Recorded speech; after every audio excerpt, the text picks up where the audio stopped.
Thiruvananthapuram news one മോർണിംഗിലേക്ക് ഇനി അതിഥികൾക്കുള്ള സമയമാണ്. Idukki gold എന്ന ചിത്രം ശ്രദ്ധിക്കപ്പെട്ടത് അതിൽ അഭിനയിച്ച കുട്ടിത്താരങ്ങളുടെ കൂടി പ്രകടനം കൊണ്ടാണ്. അതിൽ രണ്ടുപേരാണ് ഇന്ന് ന്യൂസ് വൺ മോർണിംഗിൽ അതിഥിയായിത്തിരിക്കുന്നത്. ഫെബിനും ഇന്ത്യനും. രണ്ടുപേർക്കും ന്യൂസ് വൺ മോർണിംഗിലേക്ക് സ്വാഗതം. ആദ്യമായിട്ട് വരുമ്പോൾ ഏറെ ശ്രദ്ധിക്കപ്പെട്ട ഒരു മലയാള സിനിമയിൽ തുടക്കത്തിൽ തന്നെ അഭിനയിക്കാൻ ഭാഗ്യം ലഭിച്ചു എന്നുള്ളതാണ് ശ്രദ്ധേയം. എങ്ങനെയാണ് രണ്ടുപേരും ഈ സിനിമയിലേക്ക് കാസ്റ്റ് ചെയ്യപ്പെടുന്നത്? ഞങ്ങൾ രണ്ടുപേരും രണ്ട് രീതിയിലാണ്. ഞാൻ ഒരു ഓഡിഷൻ വഴിയാണ് ഇത് കയറിയത്. ഇന്ത്യൻ ആണെങ്കിൽ അവൻ ഞങ്ങളുടെ പ്രൊഡക്ഷൻ കൺട്രോൾ ബെന്നി ചേട്ടൻ വിളിച്ചു പറഞ്ഞു, അവൻ അങ്ങനെയാണ് ഈ സിനിമയിൽ വന്നത്.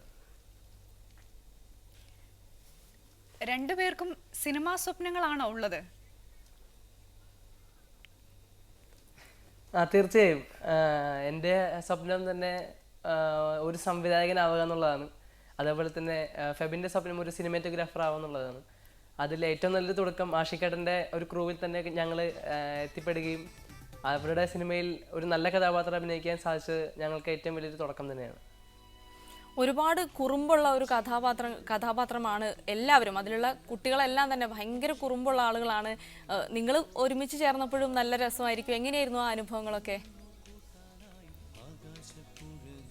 അനുഭവങ്ങൾ തീർച്ചയായും ഭയങ്കര ഒരു ഇതൊരു സ്പിരിറ്റായിരുന്നു. ഇടുക്കിയുടെ ഒരു ഫുൾ ഭംഗി ഞങ്ങൾക്ക് അതിൽ നിന്ന് മനസ്സിലാക്കാൻ സാധിച്ചു. ഇടുക്കി ഒരു ഗോൾഡാണ്.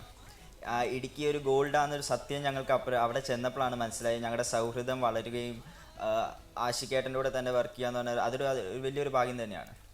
പിന്നെ ഞങ്ങളുടെ ഫ്രണ്ട്ഷിപ്പ് അത് കഴിഞ്ഞ് നിലനിൽക്കുന്നുണ്ട്. ഞങ്ങൾ പുറത്തു പോകാറുണ്ട്, അങ്ങനെ എല്ലാം ഇപ്പോഴും ഉണ്ട്. ഈ സിനിമയിലെ നായകന്മാരെല്ലാവരും സിനിമയിൽ അവരെല്ലാം ഒരുമിച്ച് വർക്ക് ചെയ്ത ആളുകളാണ്. അതുകൊണ്ട് തന്നെ അവർക്ക് മുൻപരിചയമുണ്ട്. അതുകൊണ്ട് അവരുടെ കൂട്ടുകെട്ട് വളരെ രസകരമായിരുന്നു ലൊക്കേഷനുകളിൽ എന്നാണ് അവർ തന്നെ പറഞ്ഞിട്ടുള്ളത്. പക്ഷേ നിങ്ങളെ സംബന്ധിച്ച് നിങ്ങൾ എല്ലാവരും ആദ്യം കാണുന്ന ആളുകളായിരിക്കും. എങ്ങനെയായിരുന്നു നിങ്ങൾക്കിടയിൽ ഒരു കൂട്ടുകെട്ട്? ഞങ്ങൾക്ക് പരസ്പരം ഇതിനു മുമ്പ് ആരും തമ്മിൽ പരിചയമില്ല. ഞങ്ങൾ ആദ്യമായിട്ട് പരസ്പരം കാണുന്ന ആഷിക്കേട്ടൻ്റെ OPM പപ്പായ കഫേയിൽ വെച്ചാണ്. അതിനുശേഷം ഞങ്ങൾക്കൊരു 3 ദിവസത്തെ ട്രെയിനിങ് ക്യാമ്പ് ഉണ്ടായിരുന്നു. ആ ക്യാമ്പിലാണ് ഞങ്ങൾ ശരിക്കും 3 പേരും പരസ്പരം അറിഞ്ഞതും ഒരുമിച്ച് വർക്ക് ചെയ്യുകയും എല്ലാം ചെയ്തത്. പിന്നെ ഒരുമിച്ചുള്ള ദിവസങ്ങൾ, ഷൂട്ടിംഗ് ദിവസങ്ങളിലാണെങ്കിലും സെറ്റിൽ വെച്ചാണെങ്കിലും ഒരുമിച്ച് ഫുൾ ടൈം ഇരിക്കുക, ഭക്ഷണം കഴിക്കുക, ഉറങ്ങുക. ശരിക്കും ഞങ്ങൾ ഭയങ്കര ക്ലോസ് ആയി. ഞങ്ങൾ ഇന്നും ആ ഫ്രണ്ട്ഷിപ്പ് നിലനിൽക്കും, എന്നും നിലനിൽക്കും. ഇപ്പോൾ ഫെബിൻ ആണെങ്കിലും ഇന്ത്യൻ ആണെങ്കിലും രണ്ടുപേരും അഭിനയ രംഗത്ത് അത്ര പുതുമുഖക്കാരൊന്നുമല്ല. ഒരു ബിഗ് സ്ക്രീനിലേക്ക് വരുന്നത് ആദ്യമായിട്ടാണെങ്കിലും രണ്ടുപേർക്കും നേരത്തെ ഇങ്ങനെ അഭിനയ രംഗത്ത് പരിചയമുണ്ട്. അത് എത്രത്തോളം സഹായിച്ചു ഈ സിനിമയിൽ? അത് വളരെയധികം ഉപകാരപ്പെട്ടിട്ടുണ്ട്. കാരണം ആദ്യമായിട്ടൊരു സിനിമയിൽ അഭിനയിക്കുമ്പോൾ ഒരു സ്ക്രീൻ ഫിയർ ഉണ്ടാവും. അതൊന്നും ഞങ്ങൾക്ക് ഉണ്ടായില്ല. പക്ഷേ അന്ന് വന്നാലും പുതിയതായിട്ട് അഭിനയിച്ച് ഞങ്ങളുടെ കൂടെ ഉണ്ടായിരുന്നവർക്കും അതുണ്ടായിരുന്നില്ല. അത് കാരണം ഞങ്ങളുടെ ഈ സെറ്റിൻ്റെ ഗുണം തന്നെയാണ്. ഞങ്ങൾക്കൊരു കോൺഫിഡൻസ് ആദ്യം അവർ പകർന്നു തന്നു. ഒരു 3 ഡേ ക്യാമ്പ് ഉണ്ടായിരുന്നു. അവിടെ വെച്ച് ഞങ്ങൾക്ക് വേണ്ട എല്ലാ സപ്പോർട്ടും അവർ തന്നു. ഈ ക്യാരക്ടർ എങ്ങനെയാണെന്ന് ഫുൾ ഡിസ്ക്രൈബ് ചെയ്ത് തന്നായിരുന്നു. അപ്പോഴത്തേക്കും we didn't have to fear for that. It made us easy. നേരത്തെ പറഞ്ഞു ഒരാൾ സംവിധായകനാവാൻ ആഗ്രഹിക്കുന്നു, മറ്റേയാൾ സിനിമാറ്റോഗ്രാഫർ ആവാൻ ആഗ്രഹിക്കുന്നു. എന്തൊക്കെയാണ് മുന്നേ ചെയ്തിട്ടുള്ള വർക്കുകൾ? അതിനെക്കുറിച്ചൊന്ന് അത്തരം അനുഭവങ്ങളൊന്ന് പങ്കുവയ്ക്കാമോ? സംവിധാനം എന്ന് പറയുന്നത് നിസ്സാര കാര്യമല്ല. എന്നാലും ഞാനിപ്പോൾ ഒരു ഷോർട്ട് ഫിലിം ചെയ്യാനുള്ളൊരു പ്ലാനിലാണ്. ലാസ്റ്റ് പെഗ് എന്നാണ് ഷോർട്ട് ഫിലിം ഞാൻ പേരിട്ടിരിക്കുന്നത്. അപ്പോൾ അതിൻ്റെ പ്രീ പ്രൊഡക്ഷൻ സ്ക്രിപ്റ്റ് വർക്കുകളൊക്കെ നടന്നുകൊണ്ടിരിക്കുകയാണ്. അതേപോലെ തന്നെ ഞങ്ങൾ കുലുക്കി സർബത്തിനെ വെച്ചിട്ടൊരു ആഡ് ചെയ്യാൻ പ്ലാനുണ്ട്. അതേപോലെ തന്നെ ഞാൻ എൻ്റെ സ്കൂളിൽ ഒരു 7 നാടകങ്ങൾ സംവിധാനം ചെയ്തിട്ടുണ്ട്. അപ്പോൾ അങ്ങനെ ചെറിയൊരു എക്സ്പീരിയൻസ് ഉണ്ട്. അതുപോലെ തന്നെ ഞാനിപ്പോൾ പടത്തിൽ ഇത് എൻ്റെ 4ാമത്തെ മൂവിയാണ്. അതിനു മുമ്പ് ഞാൻ ബഡാ ദോസ്ത്, പട്ടണത്തിൽ ഭൂതം, ഗുലുമാൽ എന്നീ സിനിമകളിൽ ചെറിയ കുട്ടി വേഷങ്ങൾ ചെയ്തിട്ടുണ്ട്. ഇതിപ്പോൾ 4ാമത്തെ പടമാണ്. അപ്പം അങ്ങനെ ചെറിയ എക്സ്പീരിയൻസസ് എല്ലാം ഒരുപാട് ഉപകാരപ്പെട്ടിട്ടുണ്ട്. എന്തായാലും ഇന്ത്യൻ്റെ ആഗ്രഹം സാധിക്കട്ടെ അല്ലേ? ഒരു സംവിധായകനാവാനുള്ള ആഗ്രഹം സാധിക്കട്ടെ എന്ന് ഞങ്ങൾ ആശംസിക്കുകയാണ്. അതുപോലെ തന്നെ നേരത്തെ പറഞ്ഞു കുറേ പടങ്ങൾ ചെയ്തിട്ടുണ്ട്, അതിലൊക്കെ ഒരുപാട് അനുഭവങ്ങൾ ഉണ്ടെന്നൊക്കെ പറഞ്ഞു. അപ്പോൾ ഇതൊക്കെ കഴിഞ്ഞു, പടം റിലീസായി, ആളുകൾ ശ്രദ്ധിക്കപ്പെട്ടു തുടങ്ങി. കോളേജിലും സ്കൂളിൽ ചെന്നപ്പോൾ എങ്ങനെയായിരുന്നു കൂട്ടുകാരുടെയൊക്കെ ഒരു റെസ്പോൺസ്? സ്കൂളിൽ ചെന്ന് കഴിഞ്ഞപ്പോൾ വളരെ നല്ല റെസ്പോൺസ് തന്നെയായിരുന്നു. നമ്മൾ എല്ലാ ഫ്രണ്ട്സും ഒരുമിച്ച് വരികയും കൺഗ്രാജുലേറ്റ് ചെയ്യും. അതേപോലെ തന്നെ ഓട്ടോഗ്രാഫൊക്കെ ചോദിച്ചു.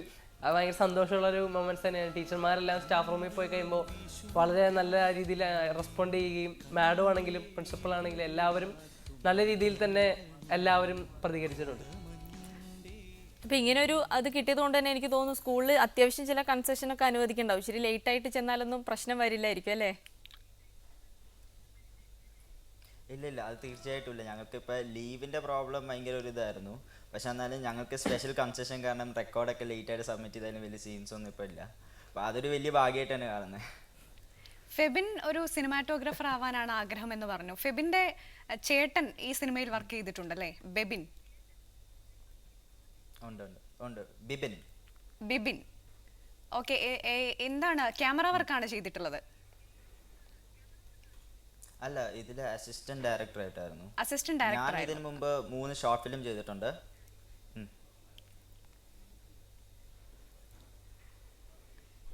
ഹലോ, കേൾക്കാമോ പറയുന്നത്?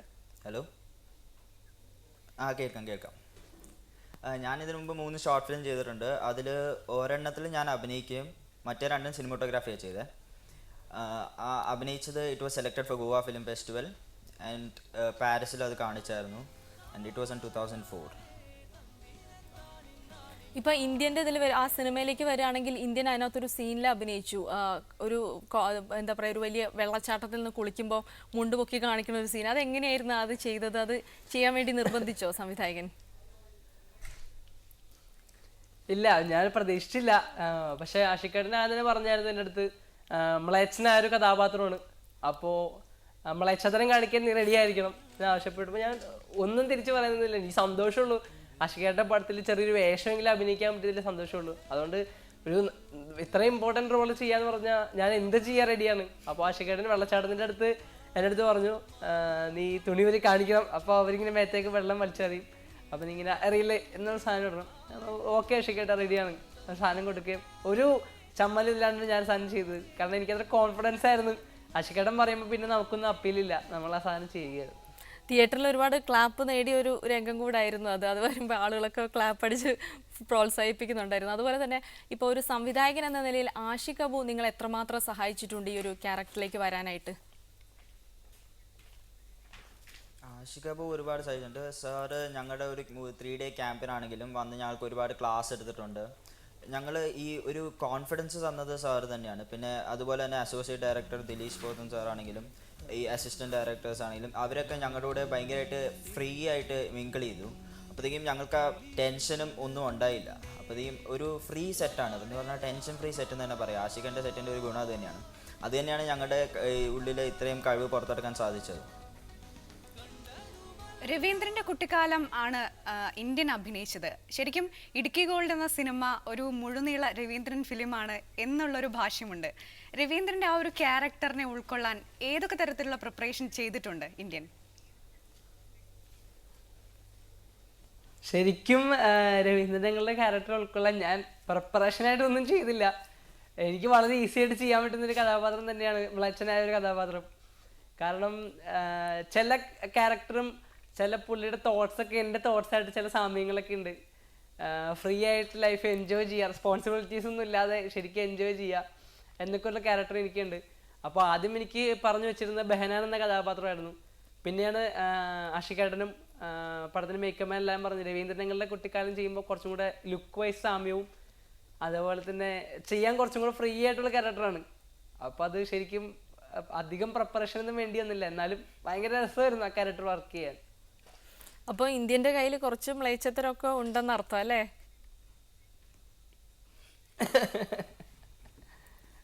അതുപോലെ ഫെബിൻ, അച്ഛൻ ഈ പടത്തിലുണ്ടായിരുന്നു, അച്ഛൻ്റെ കൂടെ അഭിനയിക്കാൻ പറ്റി, അതൊരു വലിയ ഭാഗ്യമാണ്. അച്ഛൻ ഏതൊക്കെ തരത്തിൽ സഹായിച്ചു ഈ പടത്തിൽ?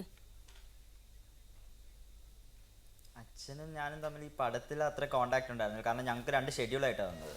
അപ്പോൾ അവരുടെ ഷെഡ്യൂളും ഞങ്ങളുടെ ഷെഡ്യൂളും വേറെയായിരുന്നു. പക്ഷെ എന്നാലും തീർച്ചയായും എനിക്ക് ഒരുപാട് കോൺഫിഡൻസ് വന്നു, ഒരുപാട് പറഞ്ഞു തന്നു എങ്ങനെയാണ് അവിടെ ബിഹേവ് ചെയ്യേണ്ടത്, എങ്ങനെയാണ് ഒരു ക്യാരക്ടർ ഉൾക്കൊള്ളേണ്ടത്, അങ്ങനെയൊക്കെ പഠിപ്പിച്ചു തന്നുകൊണ്ട് എനിക്ക് കുറച്ചും കൂടെ എളുപ്പമായിട്ട് ചെയ്യാൻ പറ്റി. ഫെബിനെ സംബന്ധിച്ച് അച്ഛൻ്റെ ഒരു അനുഭവ പരിചയം, സിനിമയിലെ അനുഭവ പരിചയം ഫെബിന് കുട്ടിക്കാലം മുതൽ ഒരു പ്രചോദനമായിരിക്കും. അത് തന്നെ ആണോ സിനിമ എന്നൊരു സ്വപ്നത്തിലേക്ക് നയിച്ചത്? അല്ല, എൻ്റെ അടുത്തൊരു ഓഡിഷൻ പറഞ്ഞു. പപ്പ എല്ലാ ക്യാമ്പ് പോകുമ്പോഴത്തേക്കും എന്നെ കൊണ്ടുപോകാറുണ്ട്. അപ്പോഴത്തേക്കും I got more expose to film. അപ്പോൾ എനിക്ക് ഇതിനെപ്പറ്റി കൂടുതൽ പഠിക്കാനും കൂടുതൽ അറിവുകൾ നേടാനും പറ്റി. അപ്പോൾ ഇതുപോലെ ഒരു ഓഡിഷൻ വന്നപ്പോൾ അപ്പോൾ പറഞ്ഞു ഒരു മെയിൽ അയക്കണം, ഇങ്ങനെ ഒരു ഓഡിഷൻ ഉണ്ട്. അപ്പോൾ പിന്നെ അവരെന്നെ വിളിച്ചു, സെലക്ട് ആയി എന്ന് പറഞ്ഞു. പിന്നെ ഒരു ഇത് കാണിക്കേണ്ടി വന്നു, ഒരു ത്രെഡ് തന്നു, അത് എനാക്ട് ചെയ്ത് കാണിച്ചു. ആൻഡ് അത് ആഷിഖേട്ടന് ഇഷ്ടപ്പെട്ടു, എന്നിട്ട് ഞങ്ങൾ സെലക്ട് ആയതാണ്. എവിടെയാണ് ബാക്കിയുള്ള കൂട്ടുകാരൊക്കെ ഇപ്പൊ എവിടെയാണ്? അവരൊക്കെ എന്ത് ചെയ്യുന്നു? ഒരാൾ 12th, മറ്റൊരാൾ കോളേജിൽ പഠിക്കുകയാണ്, അനിൽ കെ റെജി, അതായത് ബാബു ആൻ്റണി ചെറുപ്പാലം ചെയ്തത്. പിന്നെ ഷെബിൻ ബെൻസൺ ആണെങ്കിൽ നിലമ്പൂർ, അനൂപ് വിക്രമൻ എളമക്കര, ആൻഡ് പ്രണയ് വർഗീസ് ബോൾഗാട്ടി. രണ്ടുപേരുടെയും സ്വപ്നം സിനിമയാണല്ലോ, ഇന്ത്യൻ്റെയും ഫെബിൻ്റെയും. എന്തൊക്കെയാണ് നിങ്ങൾക്ക് പുതിയ എന്തെങ്കിലും ഓഫറുകൾ വന്നിട്ടുണ്ടോ സിനിമയിൽ നിന്ന്? പുതിയ ഓഫറുകൾ ഇപ്പോൾ വരെ ഒന്നും ലഭിച്ചിട്ടില്ല. കാരണം പടം റിലീസായിട്ട് 1 മാസം തികയുന്നുള്ളൂ. അപ്പോൾ പതുക്കെ ആൾക്കാർ അറിഞ്ഞു തുടങ്ങുന്നുണ്ട്. പുതിയ ഓഫറുകൾ വരുമെന്ന് വിശ്വസിക്കുന്നു. രണ്ടുപേരും പഠിക്കുകയാണല്ലോ, +2 അല്ലേ? എവിടെയാണ് പഠിക്കുന്നത്? +1. ഞാൻ പഠിക്കുന്നത് അല്ലമീൻ പബ്ലിക് സ്കൂൾ എടപ്പള്ളി. ഫെബിൻ പഠിക്കുന്നത് ഗ്രിഗോറിയൻ മരട്. എങ്ങനെയാണ് പഠനമൊക്കെ? ഇപ്പം ഇന്ത്യനെ സംബന്ധിച്ചാണെങ്കിൽ നാടകങ്ങൾ ചെയ്യുന്നു, ഷോർട്ട് ഫിലിം ഇപ്പോൾ ചെയ്യാൻ പോകുന്നു എന്നൊക്കെ പറഞ്ഞു. പഠനം എങ്ങനെ പോകുന്നു? പഠനം നല്ല രീതിയിൽ തന്നെ പോകുന്നു. 10ാം ക്ലാസ്സിൽ അത്യാവശ്യം 93% മാർക്കൊക്കെ ഉണ്ടായിരുന്നു. ഇപ്പോൾ +1 കഴിഞ്ഞ ലാസ്റ്റ് എക്സാമിന് അത്യാവശ്യം കുഴപ്പമില്ലാത്ത മാർക്കൊക്കെ ഉണ്ട്.